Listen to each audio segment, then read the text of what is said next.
Does modern archaeology in the Holy Land confirm or reject the biblical narrative? I don't know if you know this, but up until about the mid 90s, there was an academic school of thought that said, you know what? Maybe there was no King David. But then they found something in northern Israel. So, how about we all go on a little mini adventure with everyone's favorite Israeli tour guide, Yoav Rotem? Shalom, Yoav. Shalom, Raj. So I'm standing at the gates of maybe one of the most important cities in the northern part of Israel, but thousands of years ago.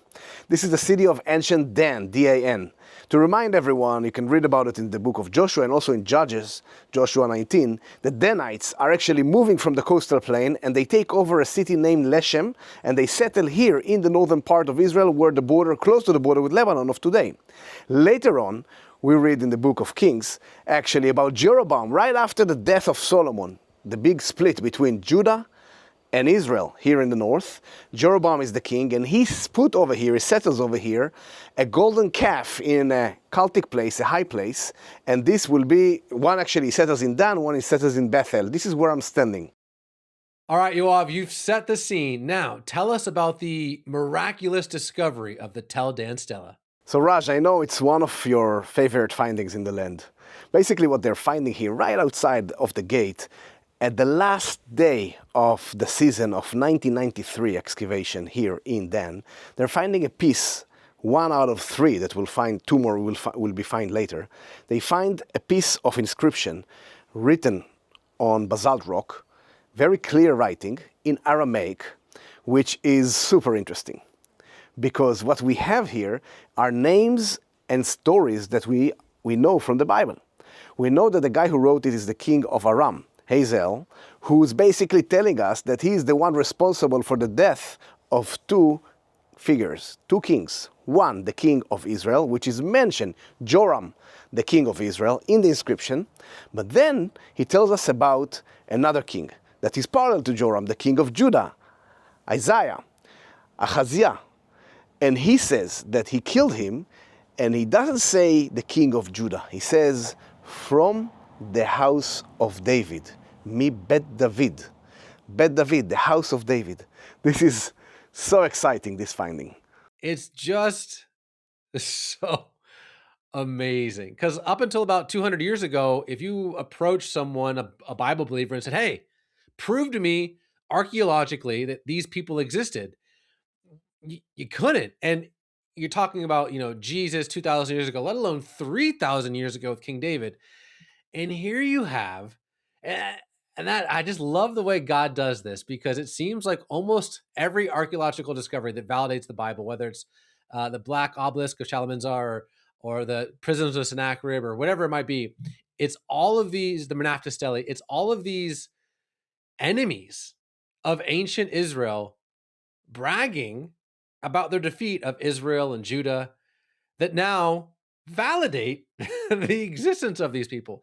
And here's, I don't think we can emphasize this enough, that King Hazael writes this inscription like 100, 150 years after King David's death.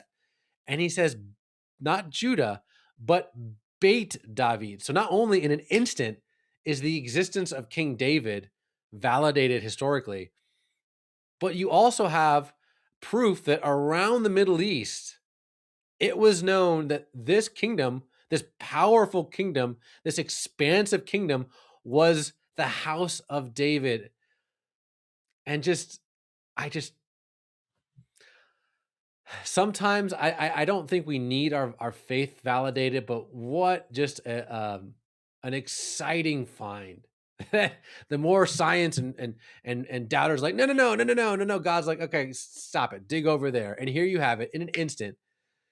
Not only was there a King David, but the Bible didn't exaggerate the might of that kingdom, which is just amazing. But Yoav, let me ask you this. How does this find connect with you today? Raj, for me personally, the finding of this inscription is super unique. First of all, I was born and raised not far away from here, and I feel very connected to this place.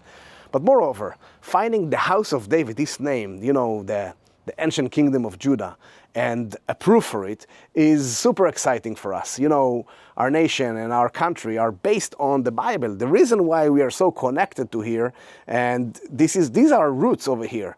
It's like walking in the land and finding your roots over here, not far away from where I was born, not far away from the border with Lebanon and Syria. We have roots here in the ground. And this is super exciting, especially today when people, you know, asking questions, why, yes, not connected, indigenous, not indigenous.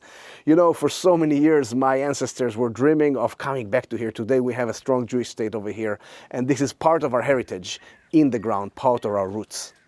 All right, Yoav, you are a dear brother. You are one of one. But before I let you go, is there anything else in Dan that you want to show us that connects us to the Bible? Raj, we can't come to Dan without going to see the stream of Dan. It's basically the biggest head of the Jordan River. This sound of water and this amount of water is something inspiring until today. I'm also sure that this is the inspiration to the writer of the Psalms, chapter 29 and chapter 42. We have all the geography that speaks this region, Lebanon, Hermon, Mizar, Kadesh. But also in these chapters, we have the roar of your waterfalls. The voice of God is over many waters. There's nowhere in the land that we can find so much water. Not in Judah, not in Samaria, not in the Negev, in the desert, and not even in the coastal plain. This is the inspiration to Psalm 29 and 42. It's amazing. It's so powerful, this sound of water. It's unusual for the land, and it's so beautiful. Let me finish with the end of chapter 29. May God give strength to his people. May God bless his people with peace. We need it so much. Thank you very much.